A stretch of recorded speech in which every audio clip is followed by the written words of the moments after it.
minute series, and here let's discuss this question, and this question is related to your GS1.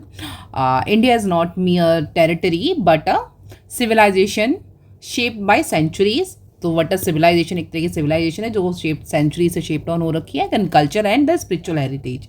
In context examine how national heritage in India is sustained despite immense linguistic, ethnic and regional diversity. अब देखो हमने question देखा, question में पूछ के आ रहा है वो हमें पता लगा. Spiritual heritage as well as culture को उनका वो क्या कंटेक्स्ट है, करंट कंटेक्स्ट में किस तरह से नेशनल अभी लाइक वो क्या है, लिंग्विस्ट है, डिफरेंट लैंग्वेजेस हैं, बहुत सारी एथनिक आइडेंटिटी है काफ़ी सारी, प्लस क्या है रीजनल डाइवर्सिटी है. उसके बाद भी इंडिया आज तक क्या है सिविलाइज तरह से, उस तरह से क्या उससे हमने लर्निंग ली है, सिविलाइज किस तरह से, स्पिरिचुअल हेरिटेज एंड ऑल किस तरह से हमारे लिए इंपॉर्टेंट रोल प्ले कर रही हैं. तो वो सब हम कंटेक्स्ट में बताएंगे, एग्जामाइन करेंगे इसको. सबसे पहले लिखेंगे क्या, इंडिया कैसा है as a nation is not just a geographical identity but a living civilisation. एक तरह का लिविंग सिविलाइजेशन है with the legacy of a shared history, faith and philosophy.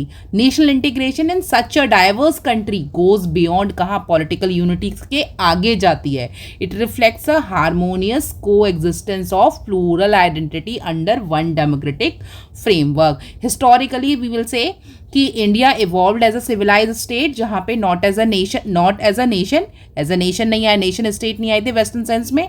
From Ashoka का जो धर्म था टू भक्ति एंड द सूफी मूवमेंट जो चलाए गए थे, उसमें वे कल्चरल क्रॉस पॉलिनेशन देखने को मिला. इसमें हमने डीप रूटेड क्या देखे, belonging from cast, different caste and languages and religion. The constitution of India क्या क्या गारंटी करता है, लिंग्विस्टिक फेडरलिज्म देता है 8th शेड्यूल में, और रिलीजियस फ्रीडम देता है from article 25 to 28.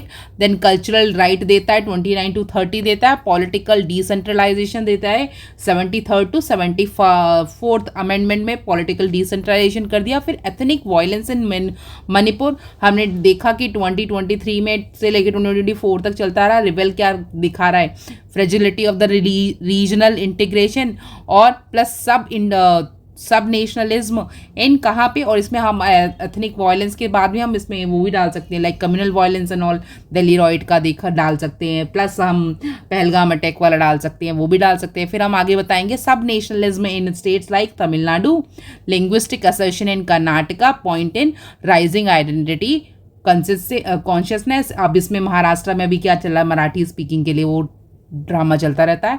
That's all you will के quote here. And communal polarisation में हम बताओगे, क्या बोलोगे, यहाँ बोलोगे मिस इन्फॉर्मेशन.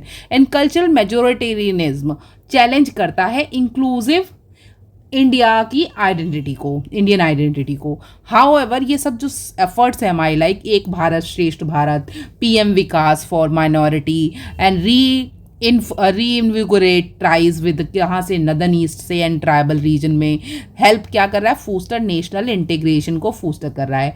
नेक्स्ट हम बताएंगे judiciary to play a very important role as well as your this democracy का fourth pillar media, this also plays a very crucial player. It is also one of the important player. So we will say to play a very key role in upholding secularism and minority rights. In conclusion, we will say कि national integration in India is not about uniformity but a unity in diversity. Unity in diversity, and we will say the future lies in nurturing inclusive governance, civic nationalism as well as constitutional morality, ensuring every citizen feels equally Indian. ठीक है, अब इसमें value code का हमने क्या क्या देखा, India as a geographical, ये जवाहरलाल नेहरू से डाल दिया, India is a geographical and a cultural expression of unity in diversity, इनको कोट कर दिया. एग्जाम्पल में डाला 2024 में लोकसभा इलेक्शन विटनेस किया क्या, हायर वोटर टर्नआउट कहाँ पे, जम्मू कश्मीर में, despite boycott calls as well as reflecting faith in democracy. तो करंट अफेयर्स हमने क्या डाला कि Supreme Court verdict on article 370 2023. It says that reconstitution of Jammu and Kashmir as a union territory raised a debate in federalism and integration. This is how we have quoted. हमने 3 context ये वाले डाले current के, ठीक है, plus अभी recent का इसके बाद भी एडिशन हो चुका ना पहलगाम अटैक वाला, वो भी डाला कि इश्यूज हैं ये वाले, इनको हमें मॉनिटर करना पड़ेगा.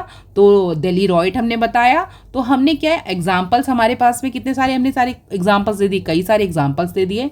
3-4 एग्जाम्पल्स करंट से दे दिए प्लस हमने सारा कॉन्स्टिट्यूशन को बताया यहाँ पे जो उसने हमें राइट दिए हैं, प्लस डेमोक्रेसी के सारे पिलर्स को हमने काउंटर किया इसमें सब में, और प्लस हिस्ट्री से हमने क्या लिया कि अशोका का जो धम्मा टू भक्ति एंड सूफी मूवमेंट्स एंड इन्होंने किस तरह से सूफी मूवमेंट हम आगे और भी एक्सप्लेन कर सकते हैं, जैसे कि ये सूफी मूवमेंट इट बेसिकली इस टाइम पे दे वांटेड कि सती प्रथा as well as purdah system should be banned and all, किस तरह से भक्ति मूवमेंट में इवोल्यूशन देखा हमने towards the devotion, towards the modernisation में हमने वो सारा चीज़ें देखी। तो वही सारी चीज़ें आपने लिखनी होती है। Only the thing is you have to revise your whole syllabus. Once your syllabus is done, definitely you can answer it. That's all. Bye bye. Take care. See you tomorrow.